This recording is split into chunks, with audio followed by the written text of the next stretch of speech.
Assalamualaikum warahmatullahi wabarakatuh. Saya Nadifa Naura dari 121 akan menjelaskan tentang reaksi redoks. Apa itu reaksi redoks? Sesuai dengan namanya, reaksi redoks terdiri dari reaksi reduksi dan reaksi oksidasi. Berdasarkan pelepasan dan pengikatan oksigen, reaksi reduksi adalah reaksi pelepasan oksigen, sedangkan reaksi oksidasi adalah reaksi pengikatan oksigen. Coba perhatikan persamaan reaksi penguraian oksida raksa pada gambar. Di ruas sebelah kiri reaksi terdapat senyawa oksida raksa yaitu HgO. Sementara itu, di ruas sebelah kanan reaksi terdapat unsur Hg dan gas oksigen O2. Itu berarti terjadi perubahan dari HgO menjadi Hg. Nah, gas oksigen O2 di ruas sebelah kanan menandakan terjadinya pelepasan oksigen. Karena ada pelepasan oksigen, maka reaksi ini merupakan reaksi reduksi. Sekarang, coba perhatikan persamaan reaksi pembentukan tembaga oksida. Di ruas sebelah kiri reaksi terdapat unsur Cu dan gas oksigen O2. Sementara itu, di ruas sebelah kanan reaksi terdapat senyawa tembaga oksida CuO. Artinya, unsur Cu akan mengikat oksigen dan berubah menjadi oksida CuO. Nah, karena ada pengikatan oksigen, maka reaksi ini merupakan reaksi oksidasi. Yang kedua, reaksi redoks berdasarkan perpindahan elektron. Berdasarkan perpindahan elektron, reaksi reduksi adalah reaksi penangkapan elektron, sedangkan reaksi oksidasi adalah reaksi pelepasan elektron. Bisa kalian perhatikan gambar, pada reaksi reduksi, elektronnya berada di ruas sebelah kiri reaksi sebagai reaktan. Sementara itu, pada reaksi oksidasi, elektronnya berada di ruas sebelah kanan reaksi sebagai produk. Konsep reaksi redoks yang melibatkan perpindahan elektron ini hanya bisa terjadi pada senyawa ionik saja, sedangkan senyawa kovalen tidak. Oleh karena itu, muncul konsep redoks yang ketiga, yaitu berdasarkan perubahan bilangan oksidasi atau bisa dibilang biloks. Yang ketiga, reaksi redoks berdasarkan perubahan bilangan oksidasi. Sebelum masuk ke reaksi redoks, kita harus mengetahui aturan biloks. Nah, setelah kita tahu aturan biloks, kita dapat tentukan apakah reaksi ini reaksi redoks atau bukan. Yang pertama, CuO menjadi Cu.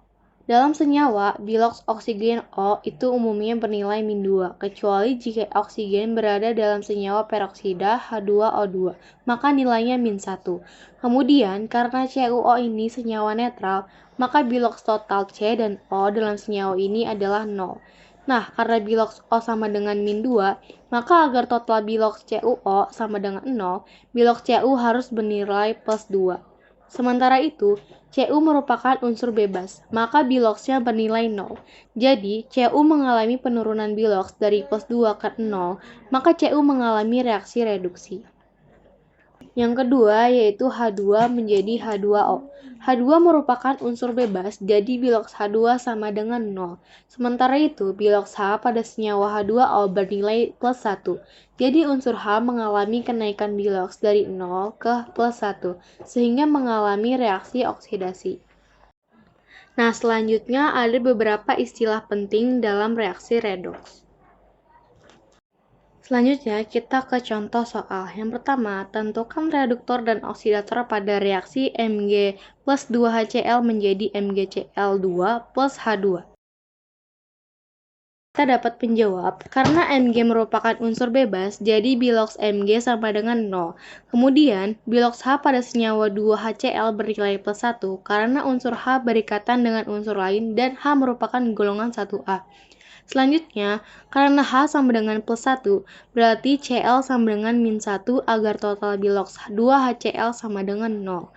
Di ruas sebelah kanan, biloks Mg pada senyawa MgCl adalah +2, karena Mg berikatan dan merupakan unsur golongan 2A. Karena Cl memiliki indeks 2, maka biloks Cl sama dengan -1 agar total biloks MgCl sama dengan 0. Kemudian, karena H2 merupakan unsur bebas, maka biloks bernilai 0.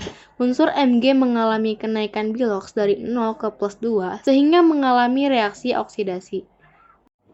Jadi, unsur Mg disebut sebagai reduktor, sementara itu unsur H mengalami penurunan Bilox dari +1 ke 0 sehingga mengalami reaksi reduksi.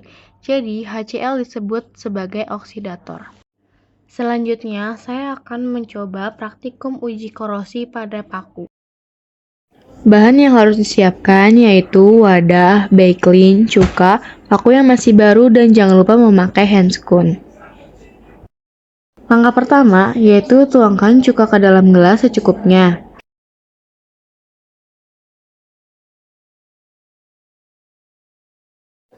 Kemudian tuangkan backlin dengan perbandingan 1:1. Oh ya teman-teman, jangan lupa memakai masker ya, karena ketika backlin ini dicampurkan dengan cuka, akan menghasilkan gas beracun yang dinamakan gas klorin. Setelah itu, masukkan paku dan lihat reaksinya. Hasilnya, paku berkarat lebih cepat daripada teroksidasi di ruangan terbuka.